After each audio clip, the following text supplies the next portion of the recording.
¿Qué tal? Bienvenidos al segundo episodio de Voces. Este es un programa en el que vamos a estar entrevistando a fotógrafos, escritores, diseñadores, todas las personas que hagan arte de su vida o que amen lo que están haciendo. Y pues hoy tengo un invitado muy especial. Él es escritor, él es editor y muchas otras cosas que vamos a platicar en un momento. Cuauhtémoc Peña, ¿qué tal? ¿Cómo estás? ¿Qué tal, Alfredo? Buenos días, muchas gracias. Pues aquí estamos. Pues un gusto tenerte aquí, Cuauhtémoc. Yo te conozco de hace un tiempo y pues tenía mucha emoción por esta plática porque pues eres una persona a la que admiro. Gracias. Entonces, pues si quieres vamos empezando. Estamos en un lugar que se llama 1450, la Estación de las Artes. Si quieres, platícame un poquito de qué se trata ese proyecto. Bueno, 1450, Estación de las Artes, tiene como antecedente otro proyecto que es 1450 Ediciones, un proyecto, una iniciativa que fundamos Mario Lugos y yo. Mario Lugos es diseñador editorial, hace alrededor de 5 años y cuya intención era en ese entonces publicar libros solamente de Oaxaca o de autores oaxaqueños, como una ventana de oportunidad para los creadores oaxaqueños, los escritores. Yo escribo desde hace tiempo, edito, entonces me he movido en esos dos campos. Vimos un área de oportunidad ahí para promover tanto la literatura oaxaqueña como los autores y asimismo hacer autosustentable un proyecto cultural o hacer un proyecto cultural independiente. Y claro, este proyecto de 1450 Ediciones tiene un antecedente mucho más lejano, de cerca de 20 años, que es el tiempo cuando Mario Lugos y yo empezamos en Oaxaca a trabajar cada uno por su lado, pero con coincidencias, en esta cadena de producción del libro, en la industria editorial de Oaxaca, que ya es bastante sólida. Así es, sí, pues en estos últimos años, ¿no? Ha habido como digámoslo así, un pequeño boom en la literatura aquí en Oaxaca. Han crecido algunas editoriales oaxaqueñas, pero si quieres vamos a hablar un poquito de lo editorial un poquito más adelante. Quiero conocerte más y la pregunta con la que me gusta empezar este programa es si tuvieras que explicarle a un niño quién eres, ¿cómo lo harías o qué le dirías? Bueno, no tenía mucha idea, no he tenido mucha oportunidad de explicarle a los niños específicamente quién soy, pero sí he tenido contacto con los niños porque yo inicié mi vida laboral como profesor en una escuela primaria. Okay. Entonces, bueno, he tenido contacto con los niños a través de ese medio y posteriormente, o quizá como resultado de eso un poco, también he escrito algunos cuentos para niños que he publicado. El primero de ellos fue El Trompo, sobre una historia de un artefacto de un juego que para muchos de nosotros, quizá para los niños de la actualidad ya no, pero para muchos niños de mi generación y anterior a mi generación, era un juego muy codiciado, El Trompo. Así se tituló, así titulé ese primer libro que se publicó hace alrededor de 15 años. Y después un segundo libro que es Mi abuela es una sirena y mi abuelo es un camaleón. Entonces yo, ¿quién soy? Le podría decir, ¿quién soy? Pues primero soy oaxaqueño, soy de la costa de Oaxaca, me gusta mucho decir que soy de la costa de Oaxaca. En Oaxaca tenemos como muy arraigado los regionalismos, sí. Entonces a mí siempre me place mucho preguntarle a las personas de qué región son, no por alguna cuestión particular de discriminación, sino por conocerlo. Creo que las personas nos conocemos un poco, nos caracterizamos por la región de donde venimos, ¿no? Sí, por supuesto. Dicen, de la sierra es gente muy respetuosa, ¿no? De la mixteca es gente muy ceremoniosa, ¿no? Del istmo es gente como más bullanguera, más fiestera, de la costa, en fin. Entonces yo soy de la costa, ya decía, me inicié como profesor y hoy pues soy editor y soy escritor, ¿no? Dos actividades que tienen que ver con un artefacto, con un invento que para mí desde niño me ha estimulado mucho, que es el libro. Entonces, yo no tuve hermanos, tuve hermanas y no estuve cercano de primos, digamos, con quienes cubrir esta parte muy necesaria de la infancia, que es correr las aventuras, jugar, hacer las travesuras propias de la edad. Entonces encontré un refugio temprano en los libros y me parece que de ahí se deriva buena parte de mi afición posterior y de mi dedicación actual al libro. Entonces soy escritor, soy profesor, soy escritor y bueno, yo pienso que cada escritor también lleva dentro un editor, pero no todos lo sacan. ¿Por qué?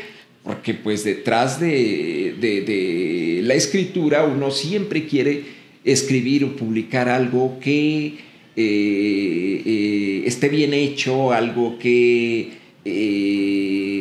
estimule más, que invite más a los lectores, algo que pueda alcanzar otros públicos, y esa es la labor de los editores, ¿no? Sí, de hecho yo sigo mucho a otra persona que hace un podcast también, que dice que el artista se divide en dos partes, ¿no? Está el creador y el editor, ¿no? Porque una vez que uno termina una obra, una pieza, pues se tiene que abocar a editar esa pieza, recortar, no sé, precisar ciertos puntos. Y pues también me gustaría saber, ¿cuál fue la que recuerdes tú como tu primera gran idea? Como la primera idea que dijiste, esto vale la pena como para publicarlo, aquí voy a meter más empeño. ¿Cuál fue esa primera vez? Bueno, no sé si hubo específicamente una idea o un detonante o un motivo, un texto, una idea que detonara alguna publicación en específico, sino más bien yo creo que hubo muchos motivos, hubo muchos momentos o secuencias que me fueron llevando o promoviendo la idea de publicar, de tener un libro, ¿no? Ahí yo entonces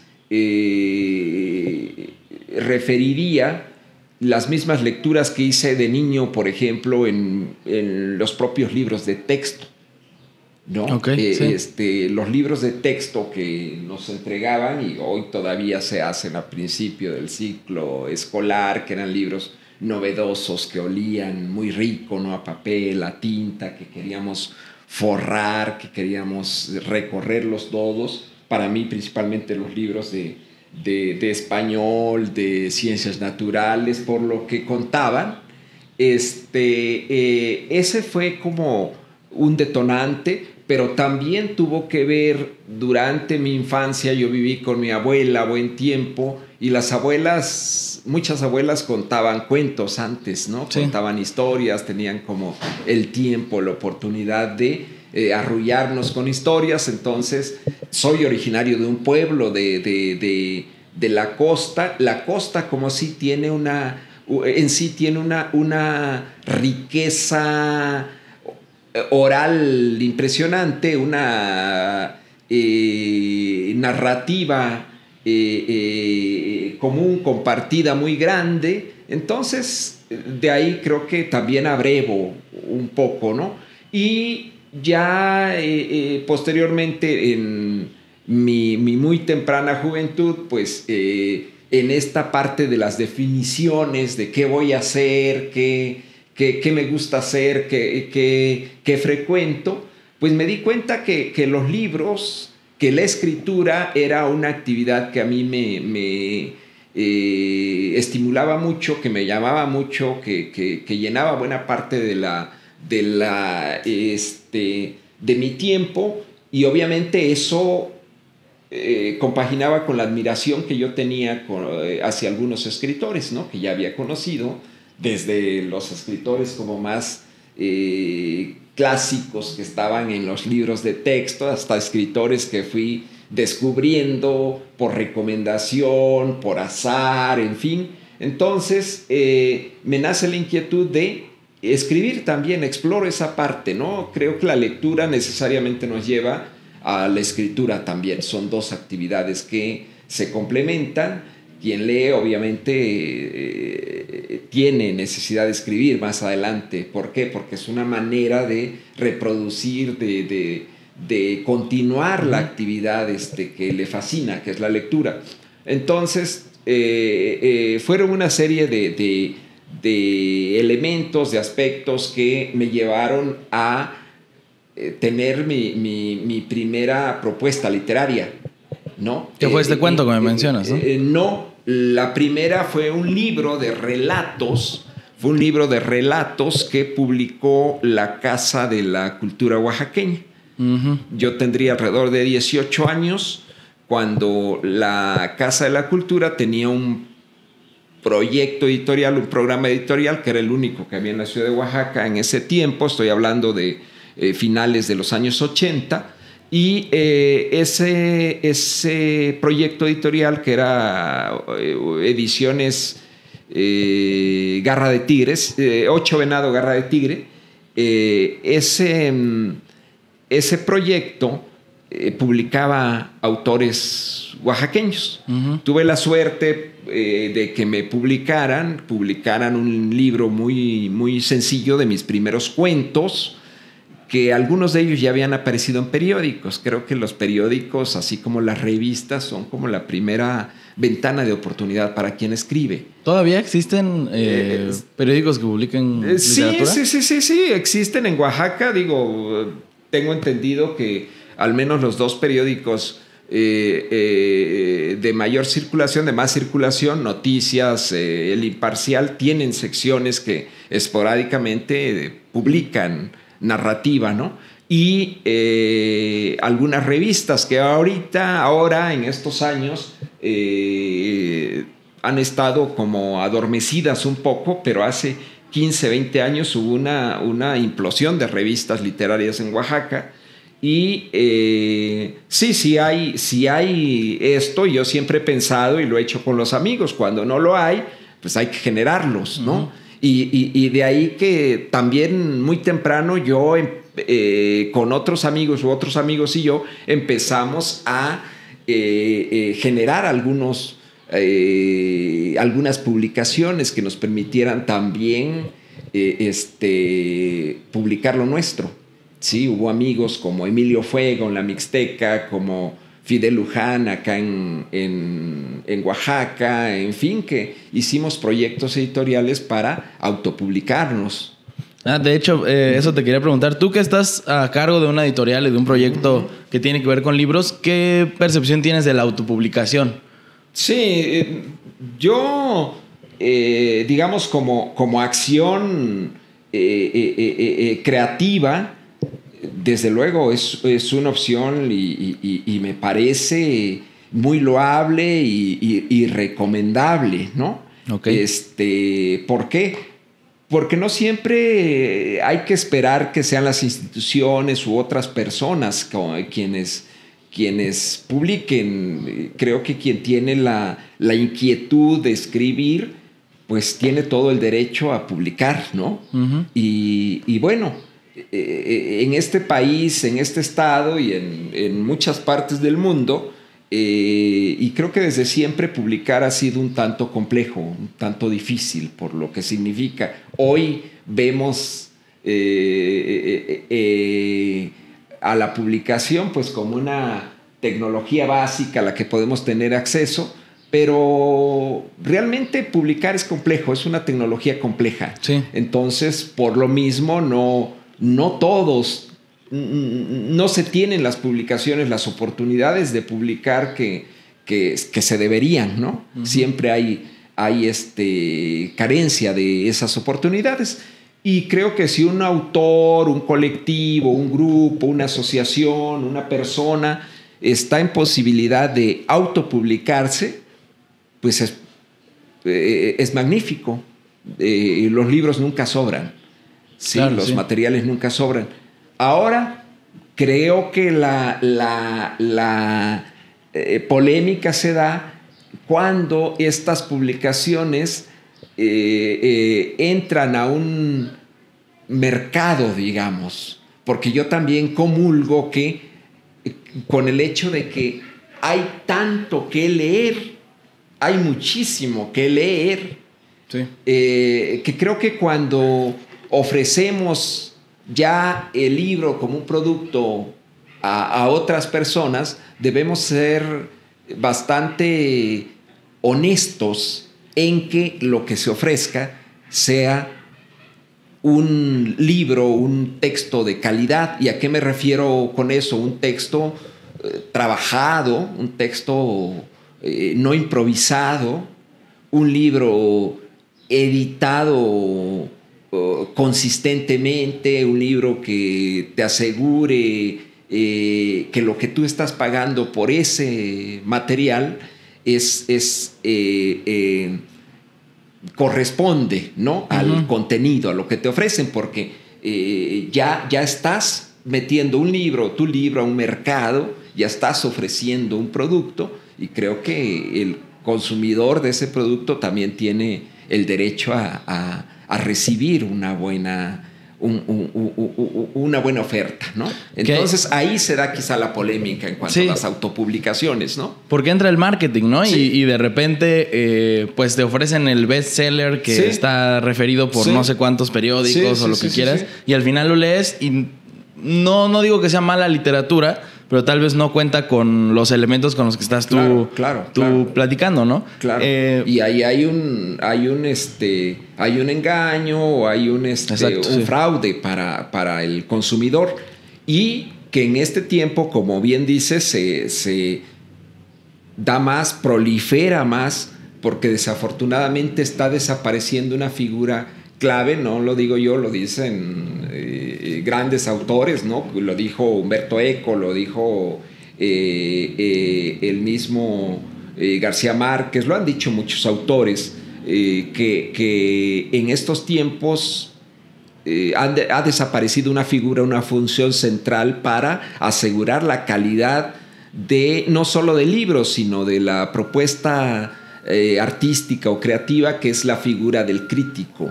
Y hoy la crítica se ha cambiado por la publicidad, como tú dices. Ahora el bestseller, o algo que se anuncia como un bestseller, puede no tener la calidad, lo que te están anunciando, pero bueno, aparece en todos los medios y en todos los espectaculares, y se hace un libro vendido famoso, por todos lados, ¿no?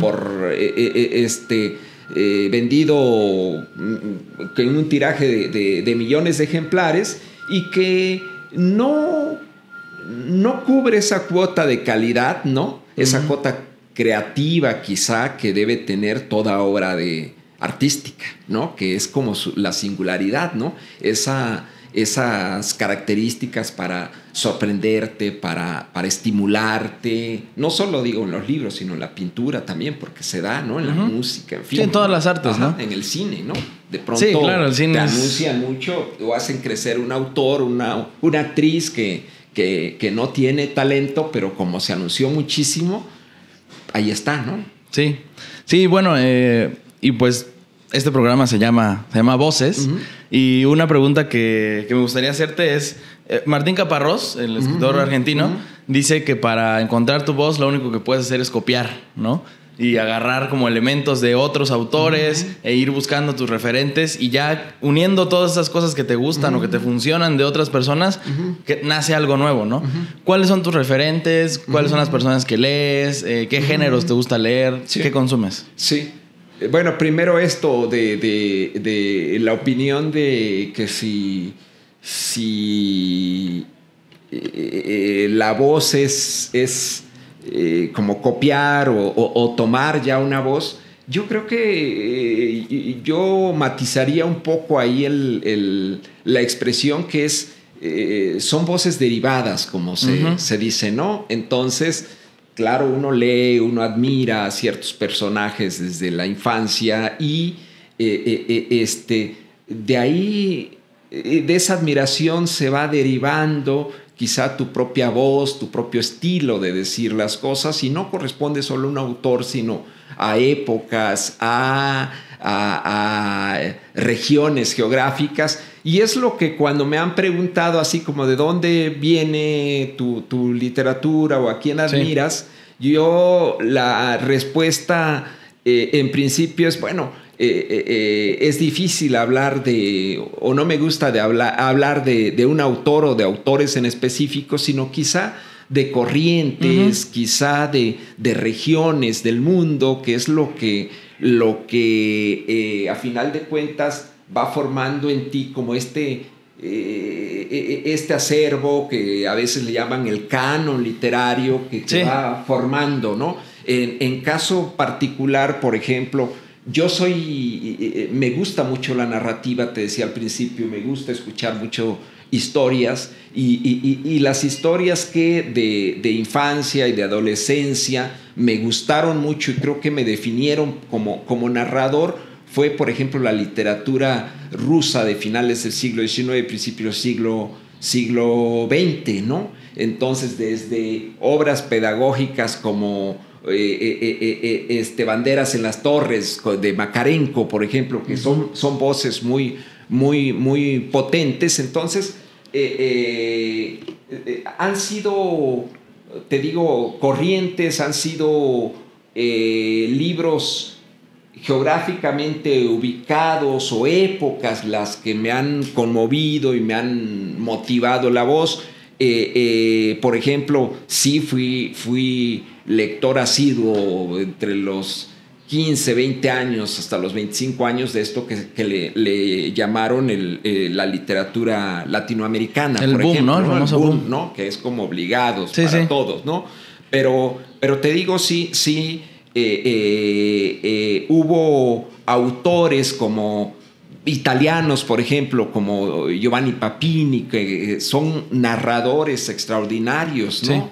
Entonces, creo que es difícil referir como libros, sino yo prefiero referir como épocas, como movimientos, como regiones geográficas, que creo que es lo que, a final de cuentas, te permiten formar este canon, porque así como dice este dicho que una golondrina no hace verano, creo que tú de pronto puedes leer, casarte, te puede gustar mucho un libro de un autor en particular, pero ese libro, ese autor en una segunda, tercera obra te puede decepcionar. Sí, no te tiene que gustar todo, ¿no? Exacto. O hubo obras que te marcaron a lo mejor por la edad en que estabas, por inexperiencia, a los 20 años, que a los 30 ya no te dicen nada, que a los 40 son totalmente insulsas para ti, ¿no? Sí, claro. ¿No? Entonces, por eso no soy muy dado a la referencia directa, ¿no? De una sola persona. Exacto, sí. Sí. No, pues está muy bien. Creo que eso diversifica, ¿no? Sí. El espectro y hace que, como dices, no te cases con un solo autor. ¿Cómo, cuando estás, te da una idea, ¿no? Te llega una idea, estás trabajando sobre ella. ¿Cuándo decides que vale la pena seguir sobre ella? O sea, ¿en qué momento determinas esta idea sí, esta idea no? ¿La desechas o sigues? Sí. Creo que hay un proceso en el escritor, hay un proceso también que se va dando con la madurez, con la lectura, con la crítica o la poca crítica que de pronto pueda haber y con la autocrítica, que es importante, que va definiendo un proceso, una secuencia, una estrategia de trabajo. Si bien cuando la experiencia personal, cuando yo era joven, publicaba lo que podía escribir, solamente lo que alcanzaba a escribir, y publiqué cosas que hoy me dan mucha pena, ¿no?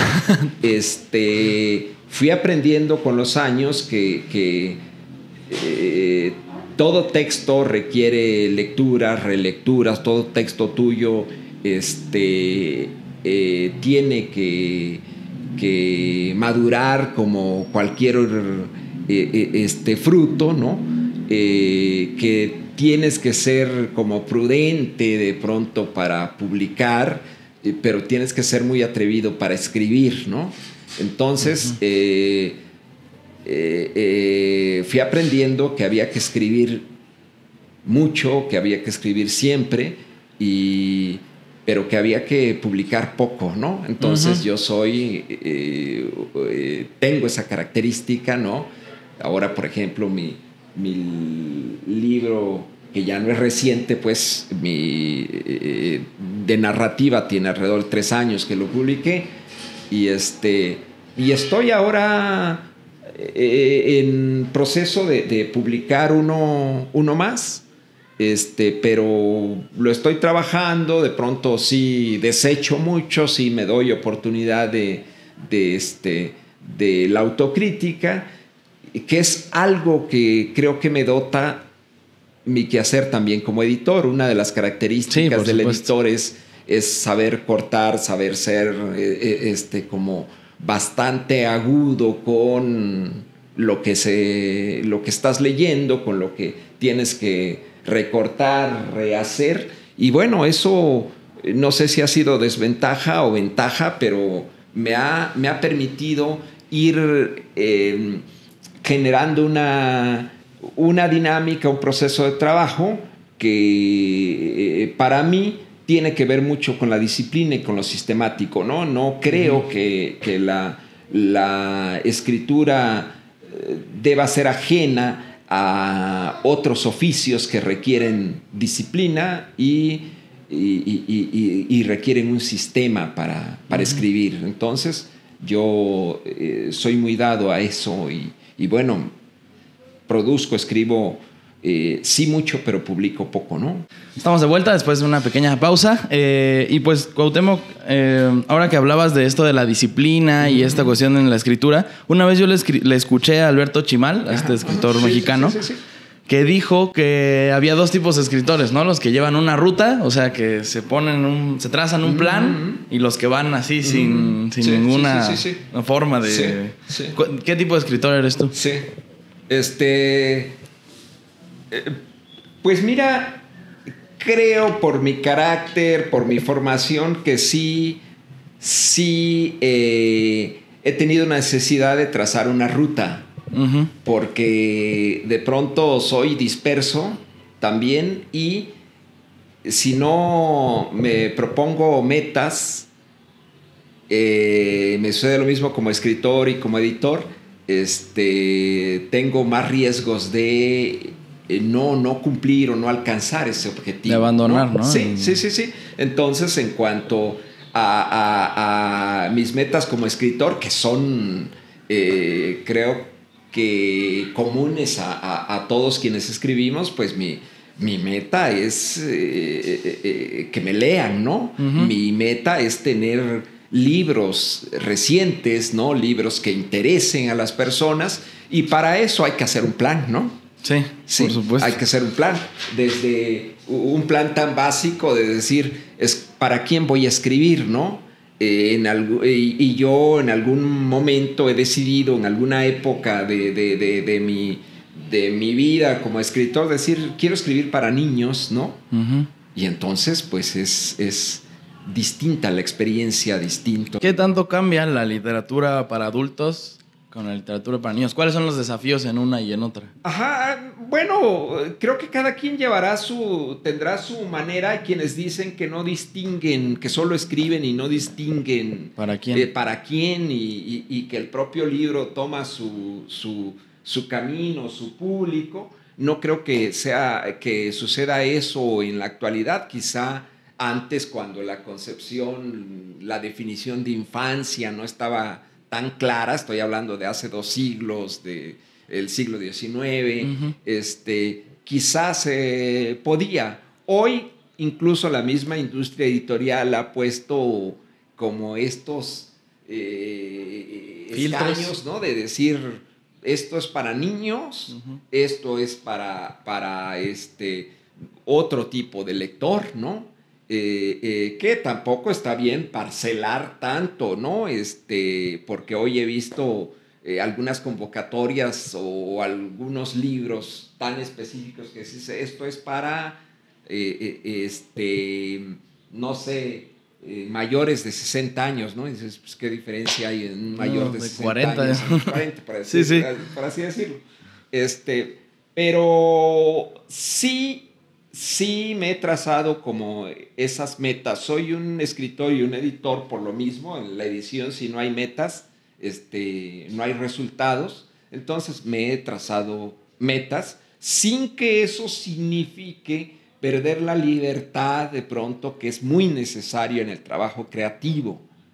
Es decir, de pronto, por algún acontecimiento, por alguna eventualidad, por alguna situación en particular, decides involucrarte en un proyecto, en un texto, en un libro, y es como un llamado y lo tomas, ¿no?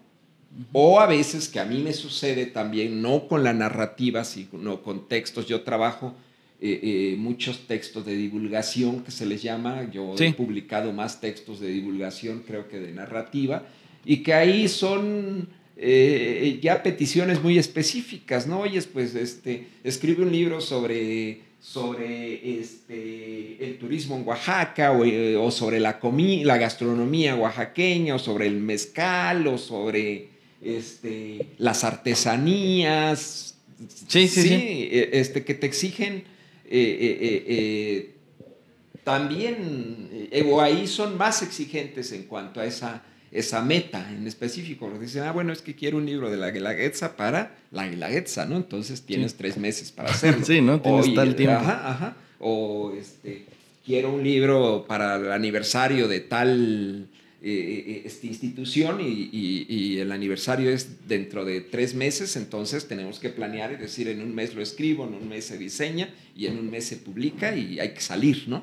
Sí, claro. Sí. Y bueno, ahora que hablas de publicar y estos tiempos y todo eso, ¿en qué estado ves la literatura, tanto oaxaqueña como a nivel nacional? ¿En qué estado crees que está tanto el libro como objeto?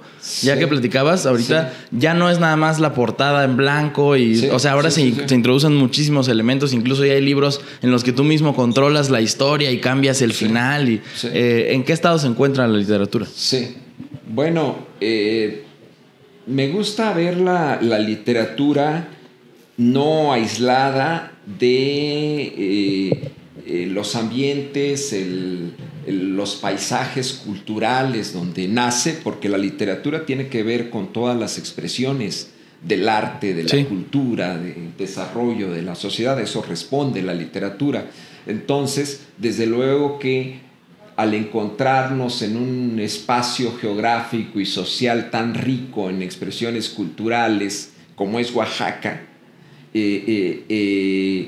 la literatura, la escritura, yo la veo muy rica, muy plena, ¿sí? Muy vital, ¿sí? Que no necesariamente eso corresponde a lo que de Oaxaca se lee. Porque eso ya es como extraliterario. O sea, Oaxaca, si bien es muy rica en cultura y por lo mismo rica en una literatura que empieza desde la literatura o la narrativa oral, sí ha tenido muchas dificultades en términos económicos, en términos de proyección, en términos de desarrollo comercial, ¿no? Que eso sí tiene que ver con las publicaciones. Es decir, hace falta, si no tenemos un desarrollo industrial, por así decirlo, pues no tenemos una infraestructura para publicar, o es raquítica. Entonces, por lo mismo puede creerse que la literatura en Oaxaca es débil, no es vital, porque no está presente en grandes editoriales, o en los círculos, o en las ferias, o en el centro del país, como sí lo puede estar la literatura, por ejemplo, del norte, ¿no? Del país. De Monterrey, ¿no? Sí, que ha explotado, ¿no? O la literatura del centro, ¿no? Sí. Entonces, pero eso yo creo que es extraliterario, pues, ¿no? Eso tiene que ver con las ediciones, tiene que ver con el mercado del libro, tiene que ver con la promoción del libro, tiene que ver con el contacto o con las redes que tengas, pero la literatura en sí en Oaxaca, para mí es una literatura muy potente, principalmente en poesía, bueno, narrativa también, quizá un poco más débil en ensayo, pero es buena, ha estado y se encuentra en un buen momento. Yo he tenido la oportunidad de participar también como editor en distintos proyectos editoriales del estado de Oaxaca, en distintas revistas, y me he dado cuenta que hay mucha calidad, hay mucha propuesta, hay mucha innovación en la literatura de Oaxaca, y claro, como sucede en otras partes, junto a eso hay también bastante literatura, bastante propuesta mala, y sucede eso en la pintura y en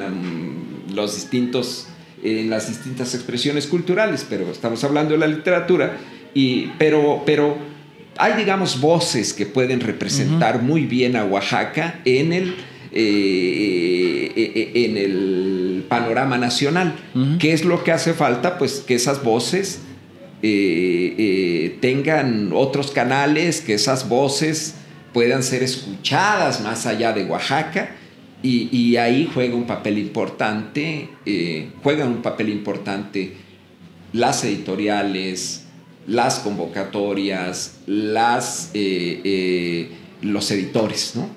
¿Sí? De hecho, ahora que hablas de este gran mercado nacional en el que no está introducido Oaxaca, ¿qué crees que haga falta o qué impulso hace falta para que se introduzca el libro oaxaqueño en las ferias del libro de Guadalajara o de la Ciudad de México? Incluso aquí tenemos una feria muy importante, que es una de las más grandes del país. Sí. Entonces, ¿qué le hace falta a Oaxaca para introducirse a ese gran mercado? Sí. ¿Y cuál es tu postura respecto a las ferias del libro? Porque mucho se habla de que ya no se hacen para promocionar libros, sino para hacer relaciones, ¿no? Entonces, ¿cuál es tu postura al respecto? Sí.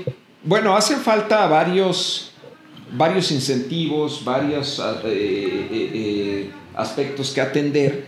Entre ellos, hace falta o se requieren estímulos para los escritores. La escritura, el oficio de escritor es una carrera que se hace en mucho tiempo, con mucha paciencia, en muchos años, que es una carrera que requiere de tiempo completo, no es un pasatiempo, no es un hobby.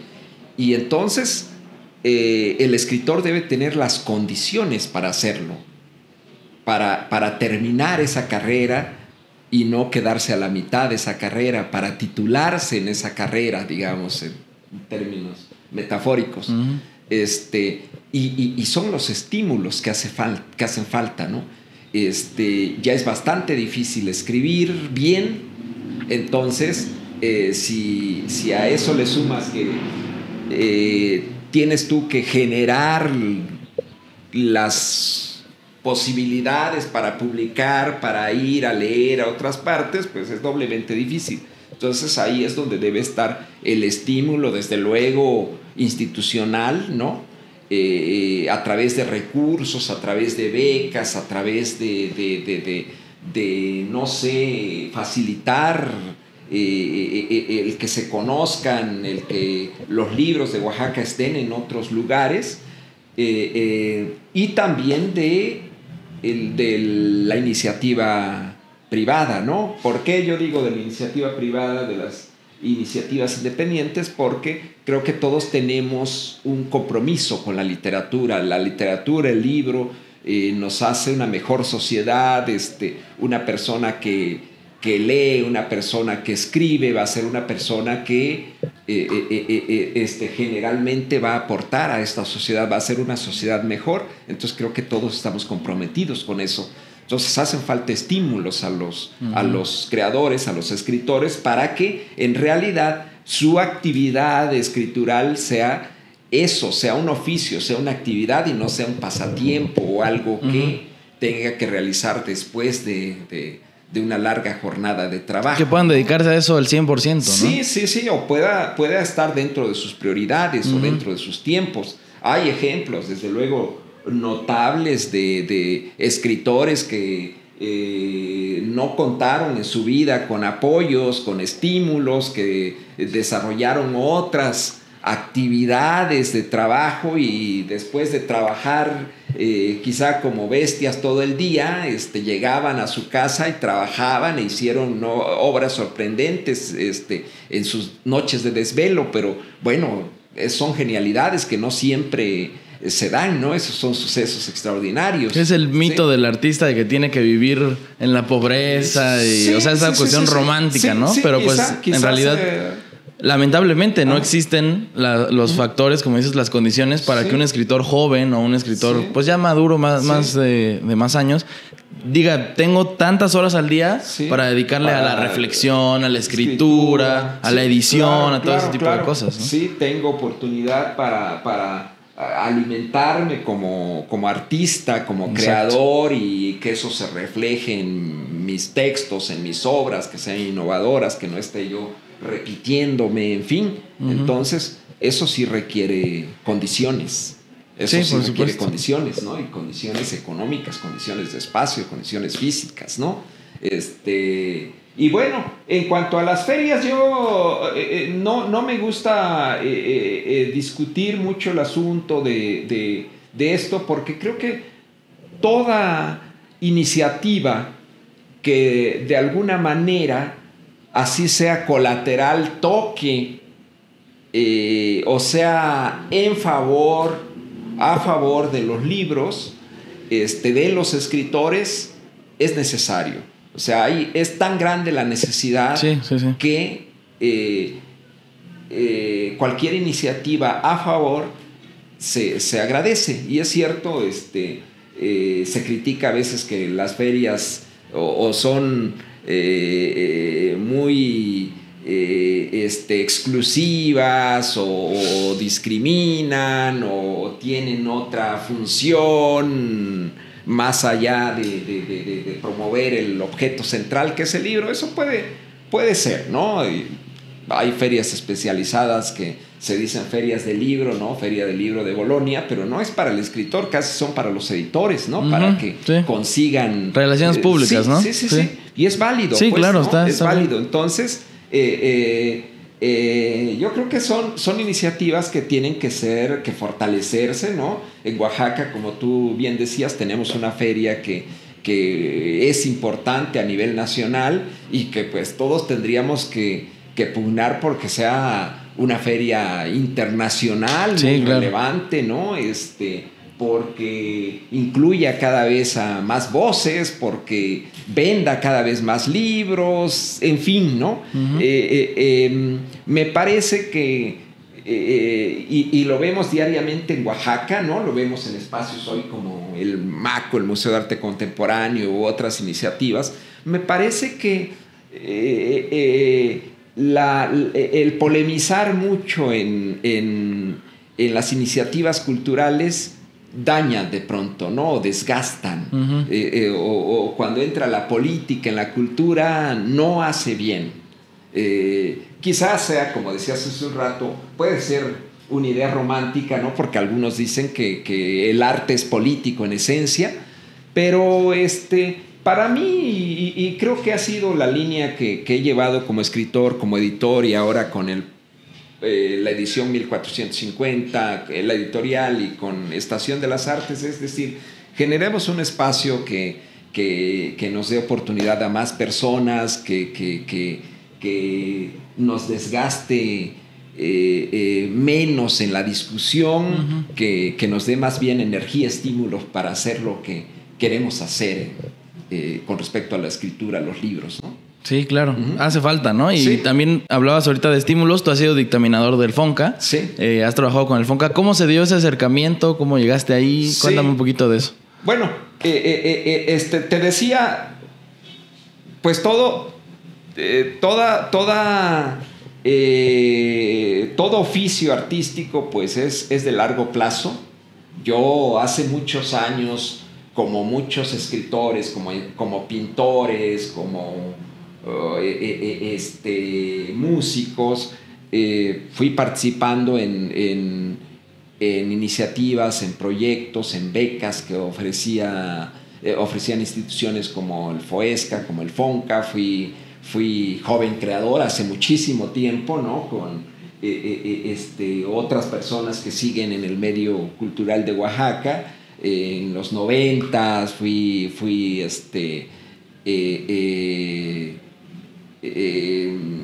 favorecido con las becas de jóvenes creadores, después de creadores con trayectoria.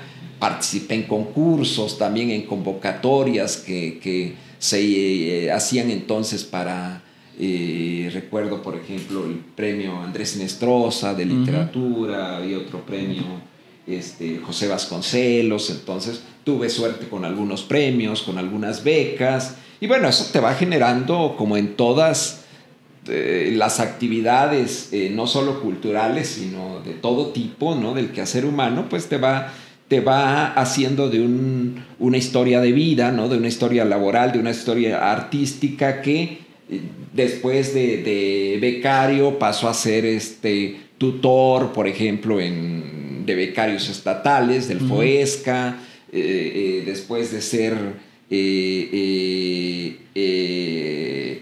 joven creador del FONCA, pasó a ser, hoy soy tutor del FONCA,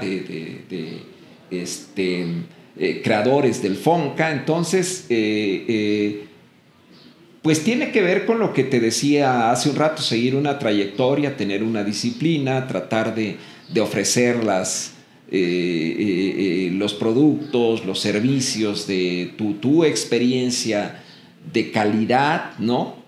Y creo que eso es clave para seguir en este ambiente, en este ámbito donde también hay cosas de pronto emergentes y cosas que crecen como la espuma y al otro día se apagan, ¿no? Entonces, el arte, la cultura es una labor de toda la vida, ¿no?